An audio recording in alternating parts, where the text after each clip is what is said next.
Hi, everybody. My name is Rocío Ortega, and I'm an associate at Girl Up working on youth leadership programs like Sports for a Purpose that aims to close the gender gap in sports. I'm really excited to introduce our next speaker. Some people may know him as Paul Levesque, WWE's Executive Vice President of Global Talent Strategy and Development, or Executive Producer of NXT. But I personally grew up knowing him by his ringside name, Triple H. Paul is also a father of 3 daughters who I'm sure he'll share more about soon. Paul, welcome to the 2020 Girl Up Leadership Summit. We're so excited to have you. Thank you. It's great to be here, and thanks for getting to speak about this. Obviously, I have 3 daughters, so it's very important to me as well. Amazing. So why don't we kick off with a very important question today. So what does it mean to you to be an ally? Well, the thing for me with all of this is it's just equality across the board.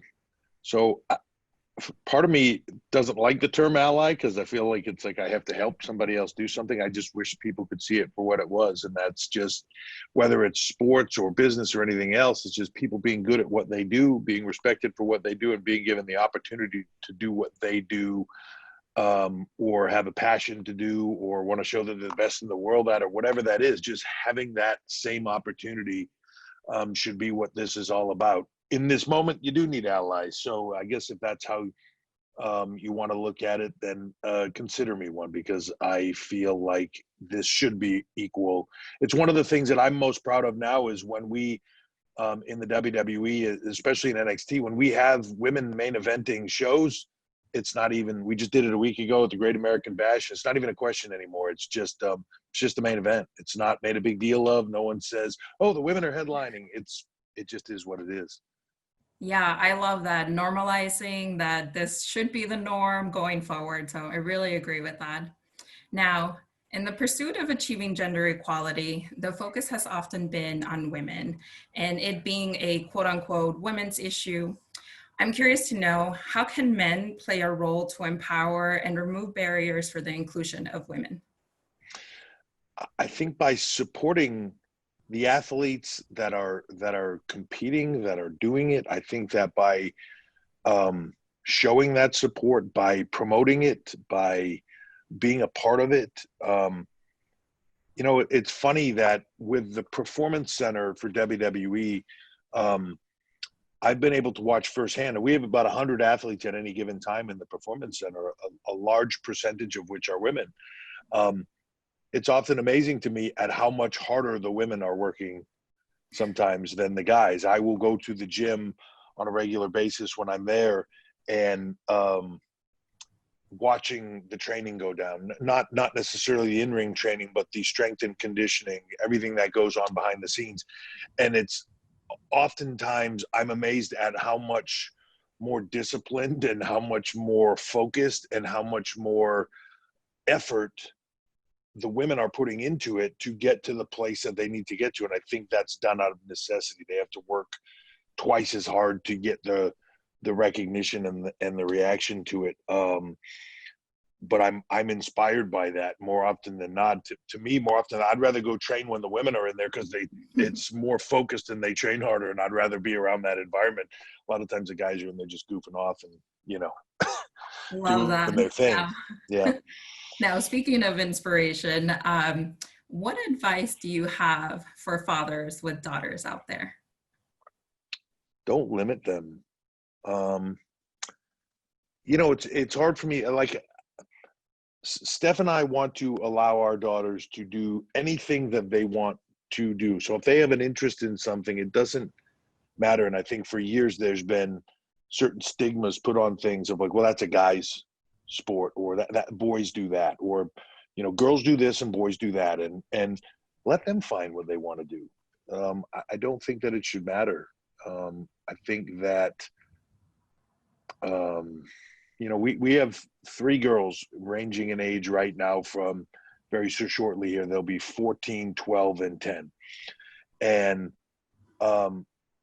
they're all trying to find their way. And I have one, we just went to a formal event, and one wearing a dress and looking very formal, one wearing a tuxedo and and her hair pulled back and in a ponytail and not quite as traditional, and then one that had green hair and everything else that goes along with it. So we kind of run the gamut, but I love that. I love letting them experiment and do things. And if to me as a dad, if I can support them so that if my daughter comes to me and says, I want to know how to do this, which I hope they would, I can say, okay, great, let's work on that, whether I know how to do it or not, but like not have the thing of like, oh, well, boys do that, honey. So why don't you go over here and play with these dolls or something? Or like, to me, that's just, it's so limiting, and they're going to find what they love to do,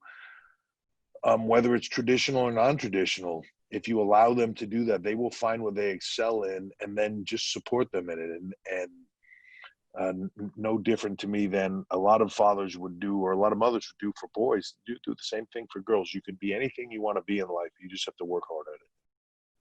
And I think that message really resonates with a lot of our Girl Up Club members viewing this around the globe, is really pushing themselves, but also finding that person that's going to support them along the way. So I'm glad you feel that way. Yeah, and I also think too, it's important if you're a dad. It's easy for me. I go like, well, I have three girls, but if you're a dad that has, one of each or multiple, um, to have that support though across the board.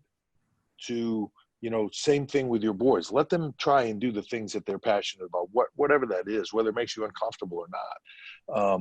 Having that support, but then also supporting each other back and forth. And so if you have girls that are doing something, whether a non-traditional or traditional sport, whatever that is, but having the boys support them as well. I think in so many families, I see the entire family going to the boys game, and then when I go to my daughter's soccer game or whatever, I see a few parents there, and not many brothers and sisters there supporting them. It seems like it's not an equal.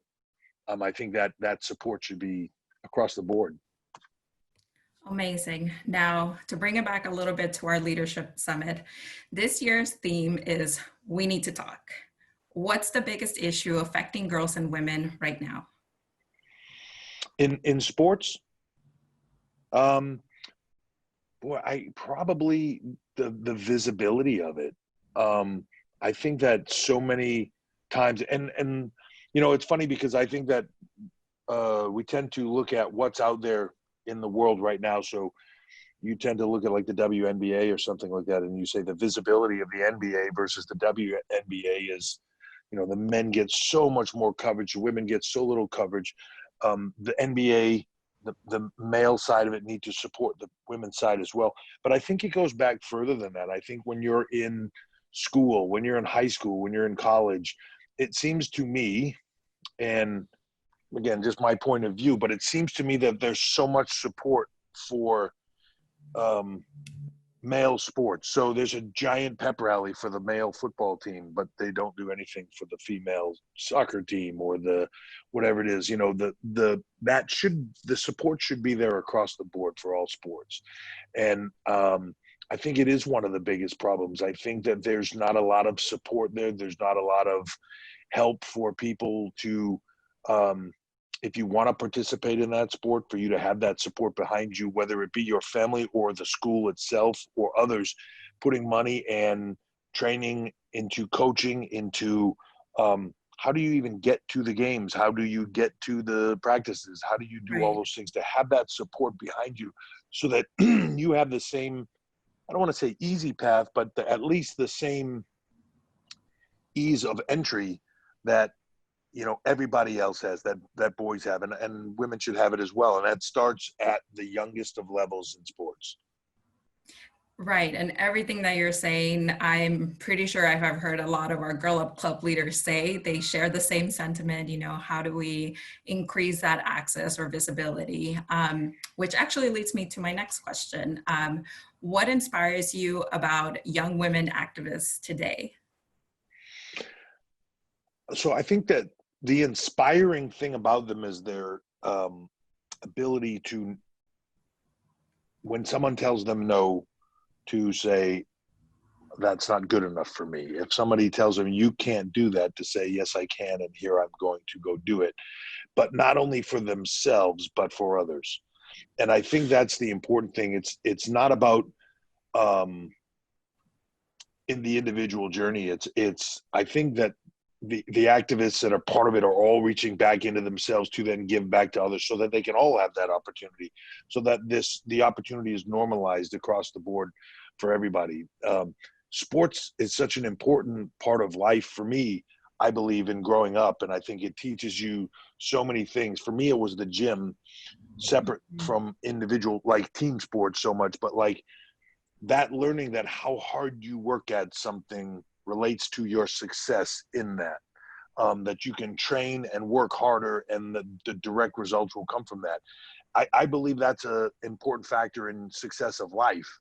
And for women to have that same experience as guys have across the board, to have that learning process in life of how they can be successful later on, when it has nothing to do about athletics anymore, when it has to do with a business environment, or becoming a CEO of a company or anything else, that all those same opportunities to learn and have those experiences that can take you further in life. So to me, all of that is so important, and to be able to do that across the board for everybody is the inspiring part, because that is what creates change. And change is needed. If you take women out of the equation, you're limiting yourself to half of the world that probably is way smarter than the other half anyway. So I just really believe that it increases the benefit to everyone, male or female, is so amplified. Incredible. And this year's 2020 Girl Up Leadership Summit, like I mentioned before, is viewed by girls around the world, but also boys. So what message do you have for men and boys thinking of joining a local Girl Up club?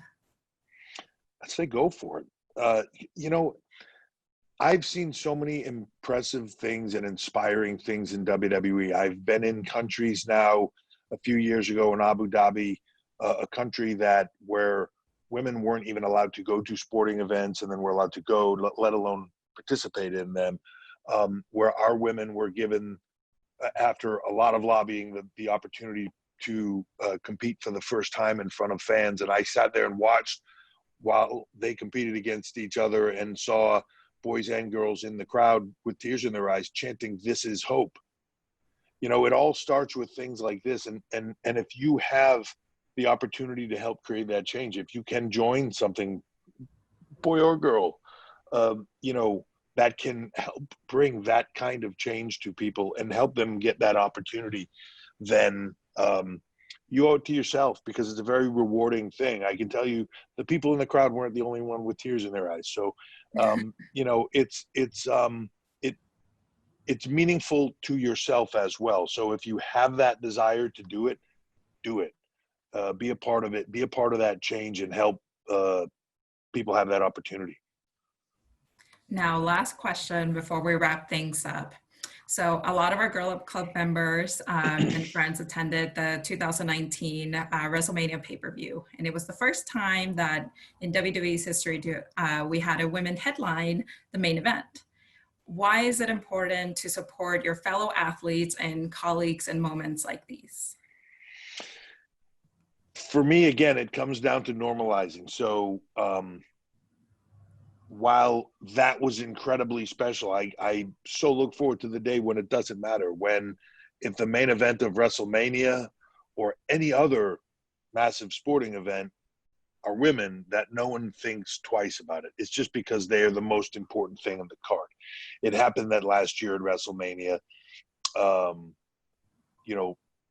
that match, Becky Lynch, Ronda Rousey, Charlotte Flair, it was the biggest thing we could possibly do, and it was the main event. We didn't do it as a stunt. We didn't do it because it was the right thing to do. It just was the main event.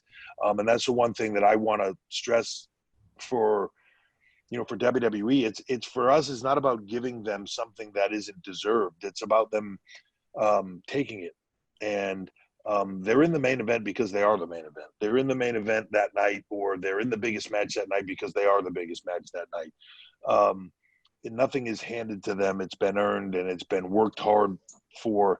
And I think when you get to that place where the wow factor goes away because it just is what it is. If they're the main event, it's because they are, and there's no more thought put into it than that. That's the goal in all of this. So to me, I look forward to that day. That's incredible. Well, Paul, thank you again so much to you and the entire WDU community for supporting our gender equality journey. That wraps up today's chat, but thank you again so much for all of your words. Thank you for the time. I appreciate it.